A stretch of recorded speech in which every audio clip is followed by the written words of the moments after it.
নমস্কার বন্ধুরা, লক্ষ্মী কিচেনে আপনাদের সবাইকে স্বাগতম। আবারও আমি হাজির হলাম নতুন একটি রেসিপি নিয়ে। আজকের রেসিপি আলুর দিয়ে ডিম রান্না। তাহলে শুরু করা যাক আজকের রেসিপি।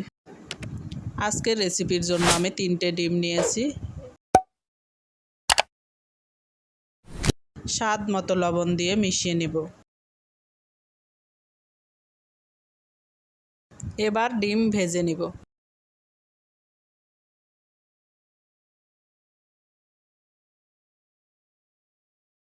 আমি এভাবে ডিম ভেজে নিয়েছি। এবার পিস পিস করে কেটে নেব। এবার তুলে নেব। তেল গরম হলে পেঁয়াজ ফোড়ন দেব, দিয়ে আগে থেকে সিদ্ধ করা আলু দিয়ে দেব।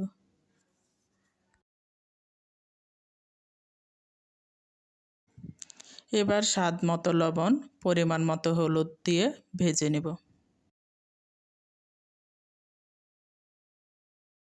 আদা, জিরা, মরিচ বাটা একসঙ্গে দিয়ে কষিয়ে নেব।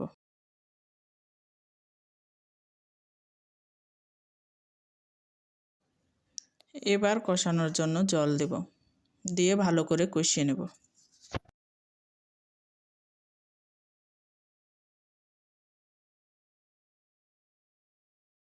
এভাবে কষিয়ে নেব। কষানো হলে জল দেব।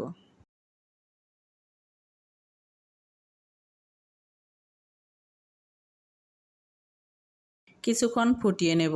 ফোটানো হলে আগে থেকে ভেজে রাখা ডিম দেব।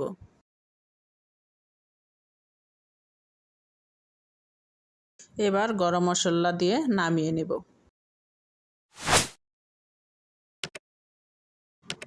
আজকের রেসিপি তৈরি।